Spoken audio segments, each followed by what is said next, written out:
Hello and welcome to episode 2 of Phil's Corner. We did one with Phil a while ago, but we didn't get to brand it. So this is the second episode of Phil's Corner, brought to you by Elite Football Show. I hope you're all doing well on this Monday evening. Manchester United obviously have had quite a terrible result yesterday and a terrible performance, so we're all feeling a little bit down. It is Phil's birthday today. Happy birthday, Phil. How old are you? 25? Looking I'll take it, lads. Oh, mate, how are you today? How are you feeling after that difficult performance to watch, I will admit? I think I'm feeling like most United fans, extreme frustration, after watching United against Leipzig in midweek. We're hoping that, that we would see a good performance against Arsenal. We hadn't had a home win all season. I'm sick and tired of seeing apologies from players on social media about it not being good enough and saying the same thing every week. We know it's not good enough, put it right in the pitch, and what we saw at the weekend is something that is deeply concerning, because consistency is the hardest thing to find in anything, whether it's in work or an athlete or whatever. And to be consistent, you have to do everything right. And the culture at the football club from the top down has to be right. And I have serious concerns about that at United. And it's very disappointing. Yeah, I completely agree with that, and I echo that as well. Ciaran, I'm going to bring you in, my usual co-host. How are you doing today? I know you've had a pretty busy Monday, and it never helps, does it, when United ruin your weekend, which is happening pretty much on a regular at the moment, isn't it? Yeah, to be honest, United and the Chicago Bears both ruined my weekend, but that was all fine. I'm used to one, not used to the other. But yeah, disappointing, exactly what Phil said. I always see is that teams that aren't consistent usually aren't very good teams. So usually you'll always see the teams that are challenging at the top are usually the most consistent teams. And what we saw yesterday was kind of what we've seen all season, where you have, or even you could even say for the last kind of 2 years, that you have one performance which is one step forward, and then the next performance, it leaves you wanting a lot more, which just makes you feel like you're going kind of 2 steps back. And I think that's the issue. What Phil says is right. And the problem is, I think we've had 5 or 6 years of players apologizing after wins. I don't need to hear about an apology. I'm like, just put it right in the pitch the next game. Yeah, absolutely. It's just that's something that grinds my gears. I know it grinds your gears as well, Phil. I know every time United lose and they're all on social media, we'll try harder next time. It's nonsense. But just looking at the facts, Phil, I'm going to read them out. Worst run at home, I believe, since 1972. Played 6, won 2. Drawn 1, lost 3, 7 points from 6 games, 9 goals scored, 13 goals conceded. Phil, I find myself battling on Twitter this morning. I've kind of just stepped away from it. I put out a few tweets in the morning. I thought, this is not for me. I need to take a day off. So that's what I've done. And I feel a lot better, I'll be honest with you. And I think that's what I'm going to do after United lose, because I'm not saying go and sack the manager, but I think the serious questions have to be asked. Out of possession, United had no aggression, no intensity, and Roy Keane was spot on, wasn't he? You need courage to play for Man United. You need bravery, the courage to pass the ball forward. It was just shocking yesterday. And this is a side that we're playing Arsenal, who offer next to nothing going forward. I thought they're extremely well drilled in defence, and you've got to give them their credit for that. But that was so timid, wasn't it? And this is not one game, and this is what I've been saying to a lot of people, Phil. It's not one game. This is something we've seen all season. And apart from 2 brilliant victories in the Champions League, we've been woeful. Yeah. I mean, look, Solskjaer said, I really don't understand. People are so polemic on the issue of Solskjaer. They're either completely in or completely out, and they don't accept anything other than that. For the record, my view on Solskjaer are that he has to show progress this season, and if he doesn't, then he should be treated just like anyone else. I've said it many, many times that his legacy as a player is secure. We're not judging him as a player, we're judging him as a manager. And there's no question he didn't get the job based on his track record. And this is where I would be cautious about Pochettino, because what Manchester United need, first of all, United are a very hard football club to win with, because you don't get the support from the top down. I mean, the summer was an absolute disaster. It was, and we've, what was it, 6 weeks ago that the transfer window closed, and we talked about, if things go wrong, as they probably will, make sure you don't avert your gaze away from those above Solskjaer, because they have to be included in the criticism. They pick Solskjaer. They picked the players that are out there. They've done this unbelievable ineptitude of leaving the entire summer to the last day of the window, which is just unforgivable. And we're still starting most games with the team that we had from last season. So this summer's transfer window has been totally wasted.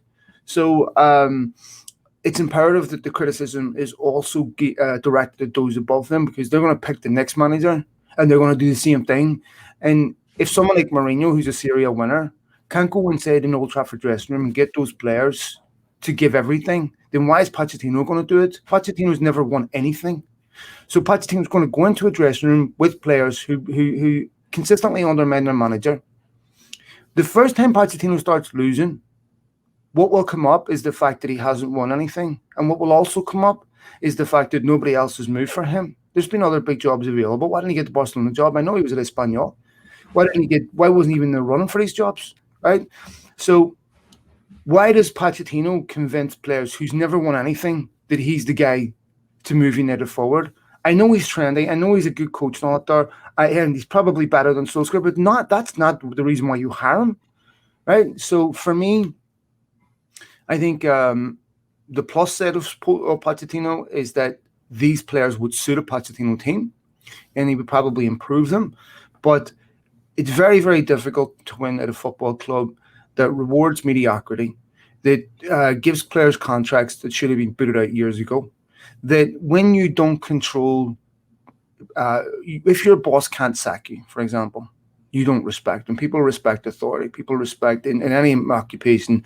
If someone can sack you, people respect that. If Solskjaer can't do that with players like Paul Pogba and has no control over who comes in and goes out, not just Paul Pogba, but other players, he's not going to get that respect. You know, Ferguson was the last manager that had complete control over a football club that was respected top to bottom.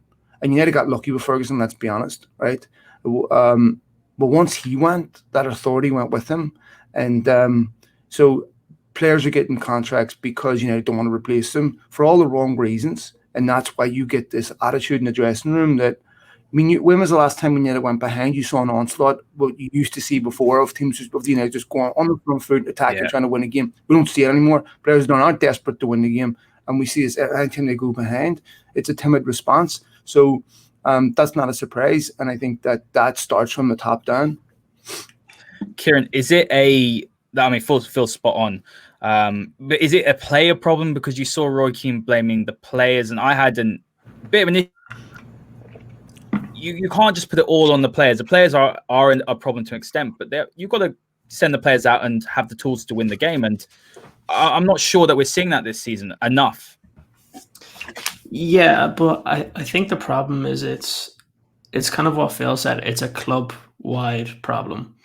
It starts at the top. The next is Solskjaer picking the right players and getting the right tactics for the game. If that happens, then it comes down to the players to perform on the pitch.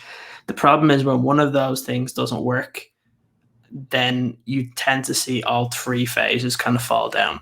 That's why when you see with some of these kind of very consistent teams, you have tactics go well, players perform, and to a certain extent, when the manager is back, like Phil said, it's easier to be able to kind of fulfill those first two that I mentioned with the manager and also the players. Right now, there's an issue with United and it's one thing that has annoyed me for a while, is what Phil says, that once they go down, it's like, how many times do we see Ferguson's teams go down by 2 goals and they still come back and win a game? And you knew they would as well. You had that confidence. You're like, even if they didn't come back, they would bombard the team that they're playing against, and you'd feel like you were still in the game. If United concede 2 goals now, I don't think anybody has any sort of confidence that they're going to come back and even make it a game, and that's a big issue. You see Solskjaer wants to play attacking football, but I don't know if I don't think it's just the tactics. I think it is a mixture of that, but also the players. The players have to have that want. When you hear some of the ex-players that played under Ferguson, you just have to use the likes of Keane and Evra, who we see quite often. The way that they talk about the club and how players should act at the club is completely different to the way players act right now. And it's not just at Man United. It's at a lot of clubs. Players, they get paid a lot more, and that they're happy just to kind of go along with it. There's nobody there that you see that are really trying to kill themselves to win a game. And there's maybe one or two. I see it sometimes in Marcus Rashford. I don't see it in a full 11 though. And if the team isn't doing it as a collective group, you're not going to be able to see a lot of these games where you're able to come back from these 2 or 3 goal deficits that we're kind of accustomed to seeing under Ferguson. And that's an issue because that's not just down to the players, that's the culture within the club, and it's changed. And something needs to try to change it back to where it was, and that's very, very difficult in today's game. I mean, Phil, we talk about the culture, and I tweeted this morning, I said that Solskjaer's had the hardest job out of any of the United managers to come in. The toxic mess after Jose went, it's so much revisionism. You see Jose doing well at Spurs. Oh, we should have done this. Look, whichever way you spin it, Jose had to go. We know that. The mess, the utter toxicity, the unhappy players, everything that it included was absolutely, it was a mess. And Oli came in and has fixed that. He has turned it around. The culture is better. The players are happier. Whatever anyone says, they are playing for him. I don't think it's a thing that they're not playing for him, but the question has to be asked. And I find myself, I agree with everything you said, by the way, that there's a problem at the top and that's where the anger should be. But you have to ask yourself as well that, has Oli taken the players as far as he can? Because you look at his credentials, you look at his CV, and you don't see someone who is going to go and challenge for a title. He hasn't got the tools as well. But this squad is not a 15th place squad. We know that. I said at the beginning of the season, minimum third and a trophy. And I maintain that still with this squad. I don't think it's as bad as people think it is. Look, Manchester United are where they are before Ferguson came in. They're a cup team. They win games on one-off. If you ask any professional footballer what separates a championship player from a Premier League player, they'll tell you consistency. We see this in the FA Cup where teams can get up for one game, right? And they'll turn anybody over on their day. But can they do it every week? That's the difference. To do that every week requires, and I agree with Roy Keane in this, before you get to managers and anybody else, even in your own job, right? Before you blame your boss, motivation comes from within. Right? And how you do your job every day primarily is down to you. It's down to how you live your life. It's down to all these other things. It doesn't matter how good your boss is. If you refuse to do your job to a high standard, they can't get the best out of you. Now, I'm not exonerating Solskjaer completely, but when you listen to what Ferguson said he had to change before he got consistent, a lot of it was lifestyle issues. A lot of it was things that were preventing players from being consistent week in, week out. We know Manchester United had players in that team that were capable of being burnt on the day. But I see similar things at United where it's not a football club desperate to win trophies, right? It's not a football club at the very top that says every summer, we are going to go out and bring the best players in this football club to make sure we are successful. The summer was a catastrophe. So I think that the culture is always set from the top. It's always set from the bosses down. And if you look at United are a football club built to finish top four. They're not built to win titles. They're not built to win European Cups. That's not their obsession. That's not what they want to do. So you and I are fans and expect that from United, but that's not what the owners expect. So they recruited this summer for a team to finish fourth, not for a team to win the league. They imagine this team with Jadon Sancho and Erling Haaland, right? Imagine this team also with the young Bellingham. These are players that Solskjaer wanted, never got. And instead, what we did is we signed Edison Cavani, who wasn't ready, who unbelievably wasn't ready for Newcastle because they signed him too late, despite the fact he was available all window. And Telles, who was available the entire window at a knockdown price, unbelievably was left to the last day of the window. Just incredible disorganization. And so if United want to win the league and want to win European Cups, they have to run themselves like a football club. They value success, football success rather than commercial success. But the whole priority at United, because they know the strength of the brand, can survive losing because it's an iconic brand. They're not desperate to win. That's not a Premier League team that's going to win. You take a look at Liverpool the weekend. They were crap, poor. They found a way to win, right? Even after having a goal disallowed, they still found a way to win. That's what United used to do. It's what the top sides do, don't they, Phil? They find the way to win, even when they play badly. United players don't care about that. They don't pay any consequence for not being consistent. They get rewarded new contracts, so why should they? Yeah, I mean, Ciaran, I'm going to bring you in there. Where do you sit on this? Because ultimately what's going to happen is results. It's a results-based business, isn't it? And if you don't get the results, you're going to be gone. And look, Istanbul's important, but the Everton game's important. And like, where do United sit? Because I'm watching that game and it's just a mess. Like, United can get up for one big game and then they don't have the consistency to do it again. I mean, where do we go from here? I really just feel, you know what the worst thing is, Ciaran, we've spoken about this many times. I feel apathy, as you say. I'm not even really angry. I just think, you know what, this is just the way it is now. And that's the worst place to be in, because it's almost like you're resigned to the fact that you're seeing what you're seeing, and that's it. Yeah, that's the issue. I've said it for a long time that when a fan base becomes apathetic, you've lost your fans, because I've seen it from other franchises around the world. So you look at basketball, you looked at the Chicago Bulls and New York Knicks right now. The fans don't, well, not so much with Chicago, but with New York, fans don't care anymore because they're past getting angry. United are getting to that point where we've seen this time and time and time again, that it's the same old story. If it doesn't improve, people will just get sick of getting angry the whole time because nothing ever changes. It's the same story. When you ask about, and just to what Phil said about Liverpool, I think I mentioned this in our group chat the other day, that even good teams, even when they're playing piss poor, still find a way to win. And that's why I keep saying that the likes of Liverpool are still going to be massive favourites, regardless of what people say about not having Van Dijk, because even though they're not playing well, they're still winning games. And that's the key. That's what United did under Ferguson the whole time. They don't do that anymore.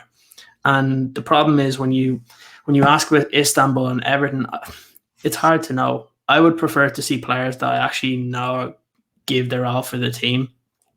I don't understand how Axel Tuanzebe hasn't played since the Paris Saint-Germain game, because realistically, he was one of the better players on the pitch that day. It's not to say that the defense has been bad, because it hasn't. They conceded a penalty and then a 0-0 draw against Chelsea, but you have to look at the way it happened. Solskjaer is kind of protecting them by having Fred and McTominay right ahead of them.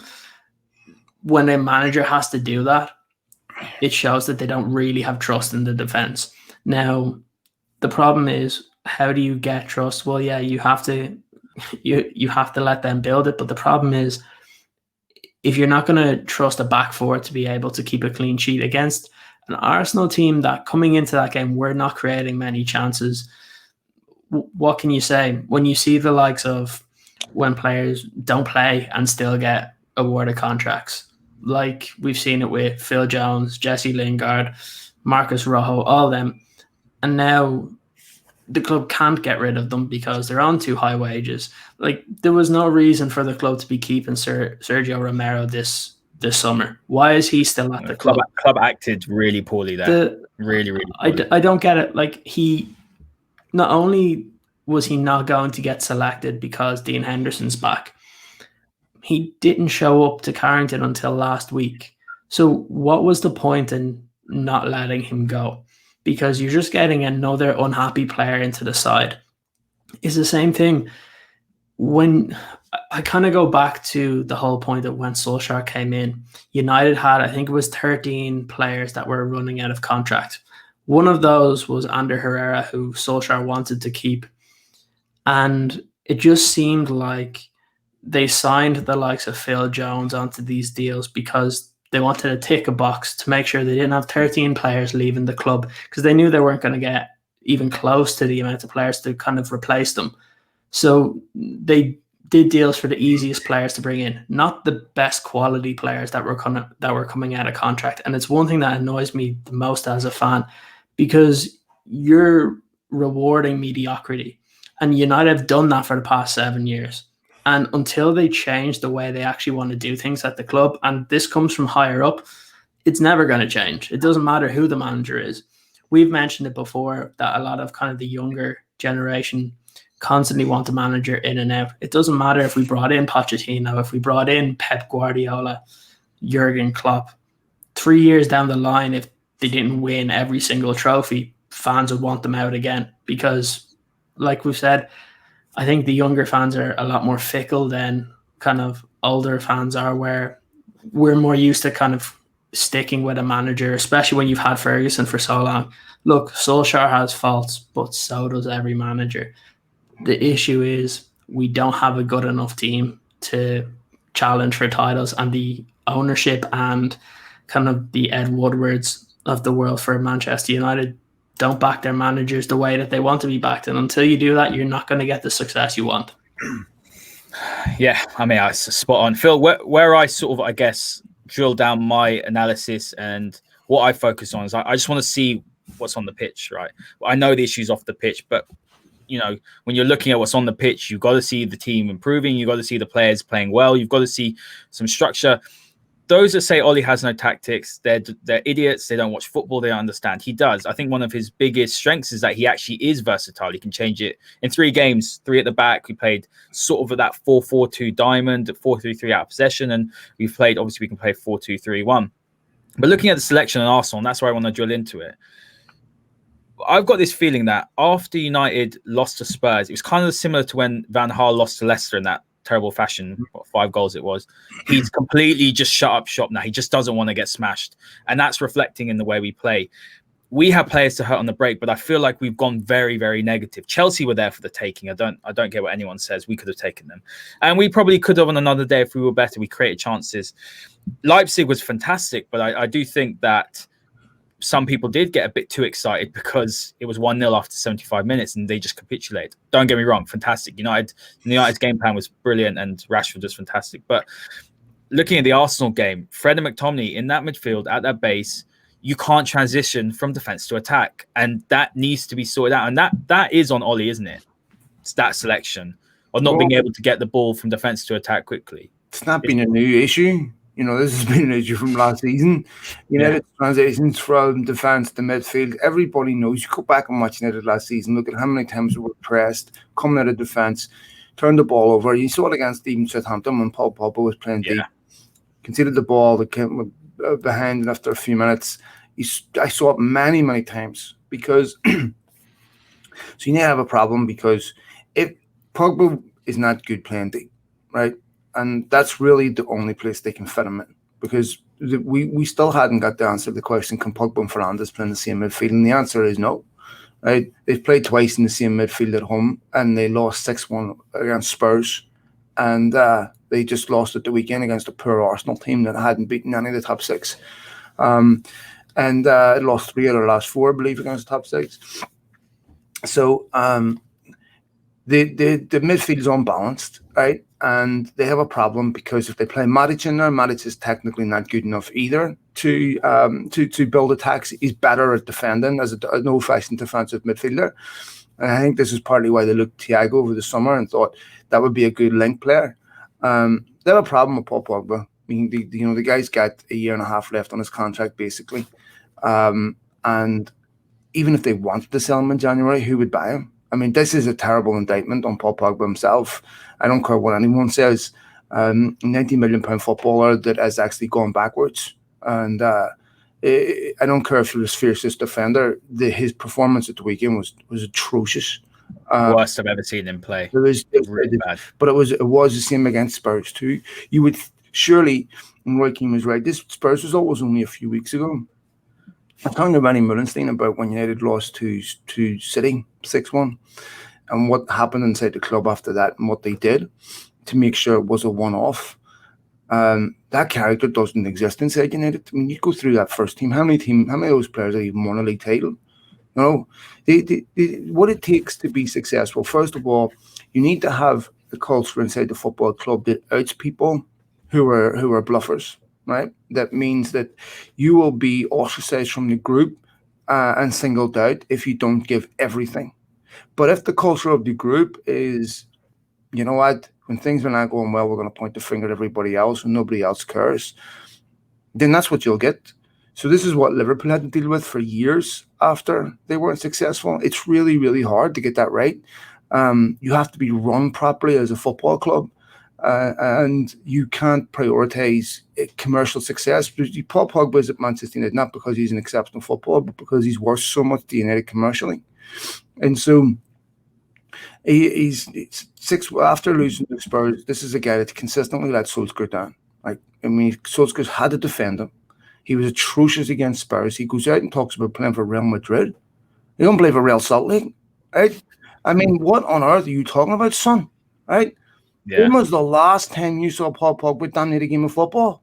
right? At least we can say with Bruno Fernandes, he owes United nothing at this point, right? And so, yes, we also saw Mourinho, who was very cautious about letting this United team open up. So we're still talking about primarily the same defenders at this football club that Mourinho didn't trust. To turn around and refuse to buy a centre-back because Solskjaer has centre-backs that they've lumbered him with who can't get rid of them because they've putting on too much money is just absolutely absurd. So, look, the problems, the football pitch is the moment of truth. That's where all the talking stops. That's where you find out everything that goes on in training. That's where you find out everything that a professional does with their life. That's where you find out where everything happens, right or wrong. It will show out there. And if you can't be consistent, and if you can't beat teams like Crystal Palace and scrape wins against Brighton, there's something seriously wrong inside that football club.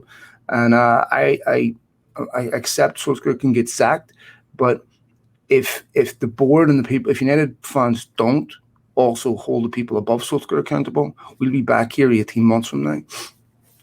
Yeah, that's the thing, isn't it? Last time you came on here, we all said, didn't we, that the people that are making the decision have failed with 4 managers in 7 years. So what qualifies them to say it? Phil, I want to ask you a question because it's something that you do say a lot on your podcast, and I think it'd be good for listeners to hear it here. But you always mirror sort of United's situation with Liverpool back in the early days where they had very talented youngsters. United got some very talented youngsters. We like to think they'll be at United forever, but we're at risk of losing them because we can't match their ambition. Of course. Well, I mean, Liverpool lost Robbie Fowler, lost Steve McManaman, lost all these young players that came through, Michael Owen, for the same reason, because eventually you're just a big name, you know, and so at some point these top young players will get other opportunities elsewhere. They want to win trophies. And if you look at what happened at Liverpool, it really is no surprise when you look back on it, because they were signing substandard players and trying to put it all together so quickly. They were trying to fast-track success, just like United tried to do with Di Maria and all those Falcao signings. The problem is the people above Solskjaer don't understand what a process looks like. They understand what it looks like at the end, but they have no idea how to get there. And if Ferguson was working under these lads, he would have been sacked, right? Because they don't know a good manager from a bad one. And they don't know what they don't understand what's happening inside a football club to recognize that this is how you turn a football club around, because they're not football people. You go to Bayern Munich, you go to these other football clubs, they understand what a process looks like. They also understand how to hire managers that are consistent with their ethos. United don't know how to do that.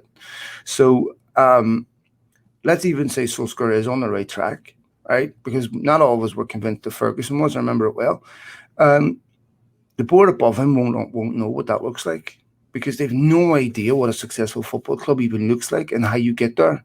So this is why I don't trust them going out and hiring a Pochettino. Pochettino's too easy, right?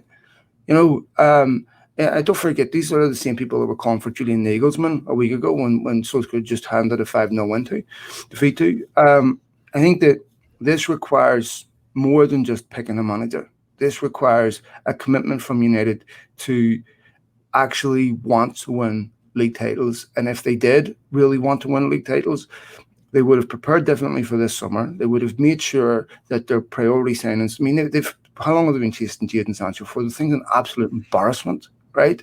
We were told 6 months ago that United didn't sign Erling Haaland because of his release clause, €75 million release clause. We didn't sign him because €75 million release clause. The player was available for £15 million. It's absurd. Absolutely not. Even Bellingham, Phil. Bellingham is playing incredibly well. And I've listened to the one you did with Harry Redknapp, but he said he's going to be £100 million player, and he's tearing it up. Of course. What a player. This is even with Reguilon. Look, if you sign a player and you get to sell him a couple of years from now at a significant profit, what's wrong with it? You know, I would take that over any player that we sign. If that was the deal with any player. And by the way, they only leave if they're unhappy, right? So what's to say they'll not sign a new contract and negotiate that release clause out? You know, I mean, this is what happens when a football club is run as a business, a fixation on resale price, resale value, that we want to charge more than €75 million for Erling Haaland if he's a success, right? So then we get Odion Ighalo, right, on loan, or Cavani, right? This is nonsense. So basically what we paid Cavani's agent right, is slightly less than what we would have cost to get Erling Haaland. I mean, that is just the true reality of it, isn't it? And that says it all. Oh man, Ciaran, I'm going to bring you in quickly. Sort of bringing, I don't know what to say, but just bringing in and talking about Paul Pogba and the issues you have in midfield. I mean, we've got Donny van de Beek now. I tweeted out and you saw it as well. Is Paul Pogba in our best 11? I would say no. Now, what do you do with that midfield? Because you need to get more creativity in there, and Donny van de Beek deserves a start, I think. Yeah, look, this Pogba problem's been at the club for a couple of years. I think people have wanted to not admit it because before, when you looked around at the other midfielders that were there were too many that weren't good enough. You look at the likes of when we had Andreas Pereira, Jesse Lingard as kind of some of our main options. Now you see there's players that are worth playing. I think you just have to look at what Bruno did coming in within 6 months and the difference he's made. That's the difference that Paul Pogba should have made at his price tag, but he hasn't been able to, because I think United don't actually realize what they bought when they were purchasing Paul Pogba. They thought that they were getting this world beater centre and midfielder, but you just have to look at the way Juventus played to see you weren't getting that. You were getting definitely an upgrade to what they had. We overpaid. But the problem is, if you don't surround them with players that actually suit their style, where they don't have to play a game that isn't theirs, it's not a surprise that it doesn't work. I've said it before that when Bruno came in, that was the sign that Pogba was going. And that if it wasn't for the pandemic, I fully believe that he would have been gone. And I think that probably would have been the right move for the football club, because it goes to even the point where Erling Haaland, I wonder, is it so much that it was the release clause, or was it so much that they really didn't want to have to deal with Mino Raiola at a time that he was outspoken against Ole Gunnar Solskjaer? Because that was roughly around the same time, I believe, that all the stuff with Erling Haaland was happening. So it's one of those that I think, again, I don't think you can, what their stance was about Mino Raiola at the time. Look, if you're not going to do business with Mino Raiola and some of the other kind of big agents, you're not getting good footballers at your club. So that's a big issue, because look, a lot of the big footballers want the likes of Mino Raiola because they make them the most money. That's what an agent is there for.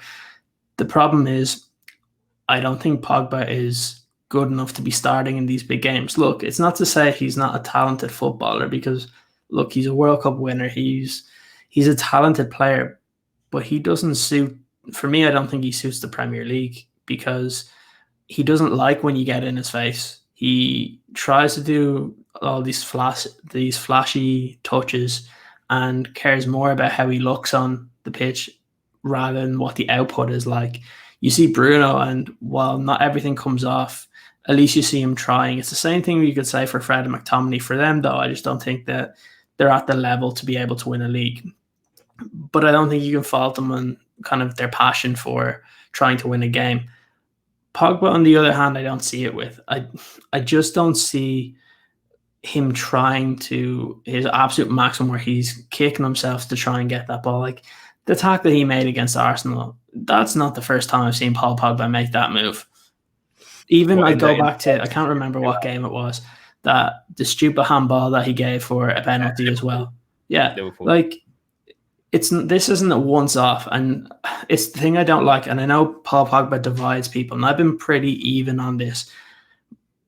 But I think that there's people that defend him that can't see some of his faults and don't say that he had a poor game. Anytime you see Pogba have a bad game, people that defend him will say, well, so did 6 or 7 other players. Well, yeah, but you have to admit that Pogba was terrible. He was terrible against Spurs. I can probably pick out more games he was terrible in than more games that he was brilliant in. And that's a big issue with a £90 million player. If you're spending that amount of money on a player, you should be able to pick more than 10 games in a 3 or 4 year span that you think that they're absolutely excellent. One of the few, I think I could pick a half against Man City that he scored those 2 goals in.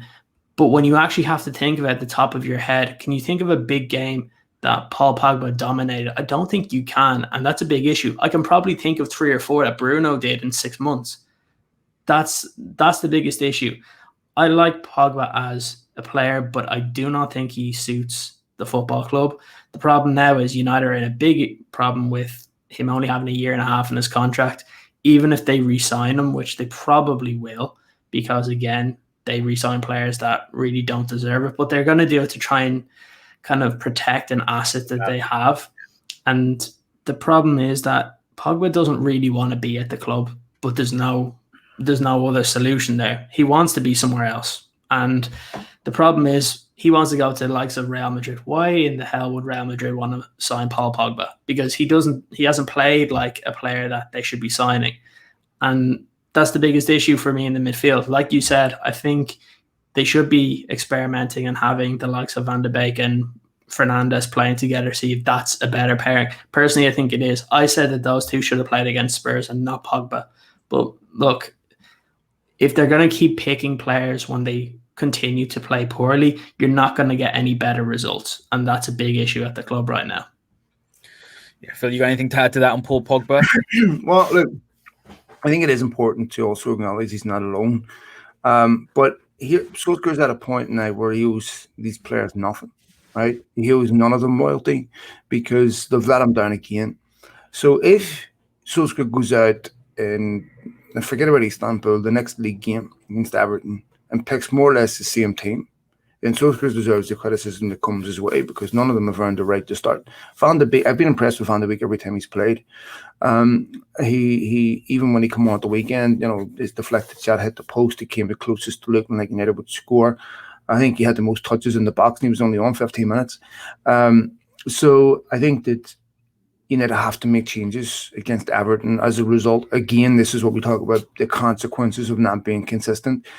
When people talk about strongest 11, when you have mediocrity, it's impossible to get your strongest 11 because you're constantly chopping and changing because nobody nails down a shirt, right? How many players could you say deserve to start after Arsenal? Not many, right? So I think Solskjaer has to punish players for this and make sure that it was a bit bizarre, I have to say, that he brought Bruno Fernandes off and not Pogba off for the weekend. Substitutions don't understand. Substitutions are really, really off. That was something that you have to think, what was he doing there? I mean... Yeah, I don't understand that. I really don't. So for me, I think it would be interesting to see not the Istanbul game, because that's no longer a critical game. United will qualify. You expect will qualify from that group. They'll probably beat Istanbul at home and go on and win that, qualify quite comfortably. It's the Everton game really is the big game, and I think his squad and who he picks in that team will be really, really interesting, because I think what we saw after the Spurs game is we saw that he held Mason Greenwood and Paul Pogba responsible for that defeat. Mason Greenwood is being played on the right. I obviously played down the middle of the weekend, but when he's playing on the right, he has defensive responsibilities which get exploited because he doesn't have that discipline in his game yet. And that's why I believe he's a central striker at heart anyway. I don't think he belongs there. But he's being played there because there are no alternatives, because the alternative is Dan James, and we know Dan James isn't good enough. This is why Jadon Sancho was really, really important during the summer. So someone like Mourinho will exploit those, right? And he always targets Luke Shaw, right, with pace. So you saw it even after the lockdown. We now drew only to a Spurs. Bergwijn was up against Luke Shaw, and Mourinho knows his weaknesses. So I think the squad against Everton will be really telling to see who he holds accountable for this the weekend. And I don't want to just be focused on Paul Pogba because it's not just his fault. As great as Fred was against Leipzig, we also know his weaknesses is he's not great. His passing is really, really poor, concedes possession a lot. He wins the ball a lot, but concedes possession-wise, the most un-Brazilian Brazilian I've ever seen. Him and Pereira. Yeah, and so to me, bringing off Fred for Matic, I didn't understand again in a game where we needed to score. I would have made that Van de Beek substitution much, much earlier. It's going to be really interesting to see what that squad is against Everton. If Van de Beek doesn't start against Everton, then I give up. I don't understand it. The guy started against Leipzig, and it went 5-0, right? why he should have started at the weekend for me against Arsenal. But it's not just him. I think we've got a bit unlucky with Alex Telles as well. I'm really, really hoping that young Traore comes in January and hits the ground running quickly, because United badly need something on the right.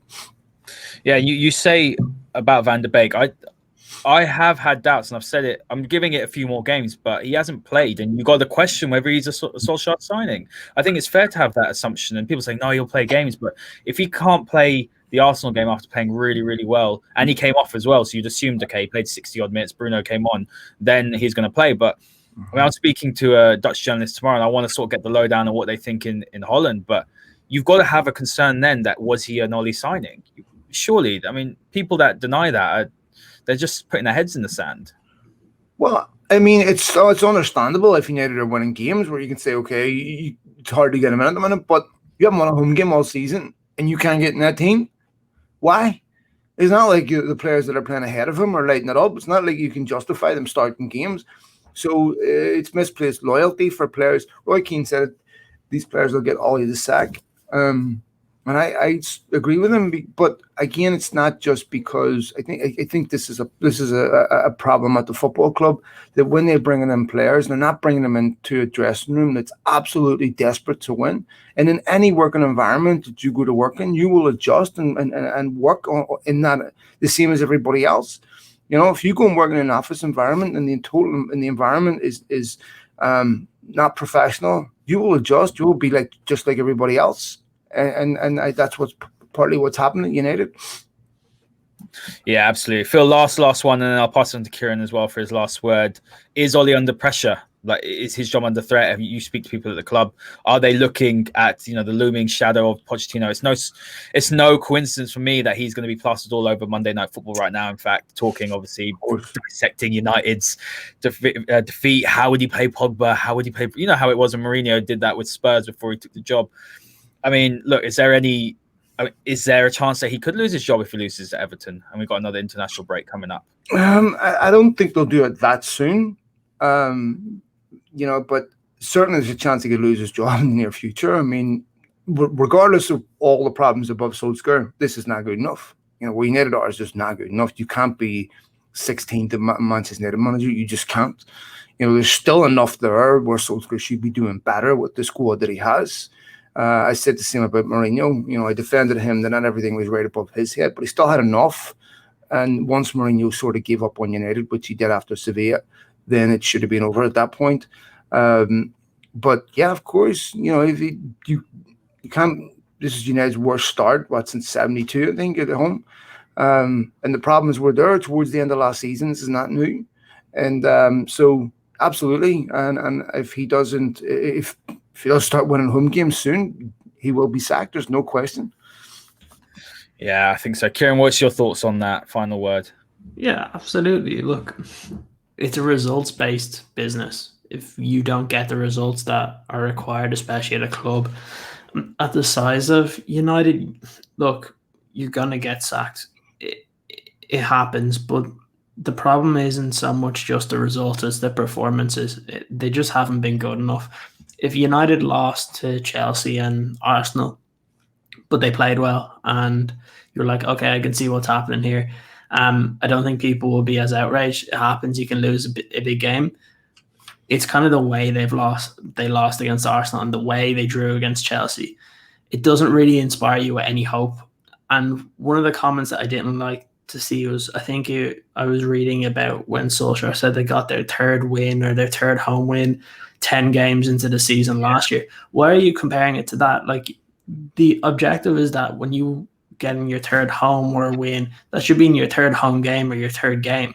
It shouldn't be, you shouldn't compare it to a season last year that really the points total to come third was ridiculous. It was terrible compared to previous seasons. So you should not be comparing that, oh, well, it's only the 6th game. We didn't get our third win until the 10th game last year. That doesn't matter.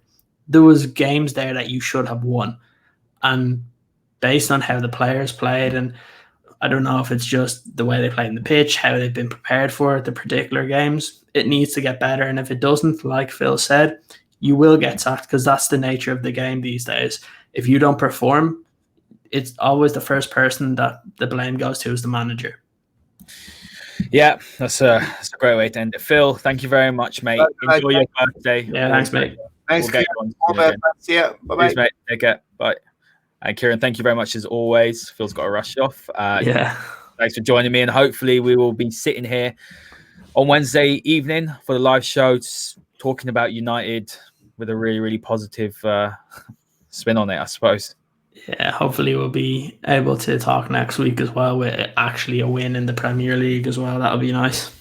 Exactly. And to all the listeners, I mean, that was fantastic. I really enjoyed that, and Phil was great. Just a really good insight, not so much a tactical thing, but actually just about the situation. It's made me feel a little bit better, to be honest with you, listening to him. But, United need to win. We have got some great shows this week. Red Devils Talk. I'm doing another masterclass with Rob after the Istanbul game. We've got the away end show. Myself and Kieran are sitting down with a really fantastic Everton journalist, so that'll be good. We've got the fantasy football show. And Paulie's got his 2 new shows this week as well, United Happy Hour, so make sure you check that out. Hit the like button, hit the subscribe button, and we will see you next time.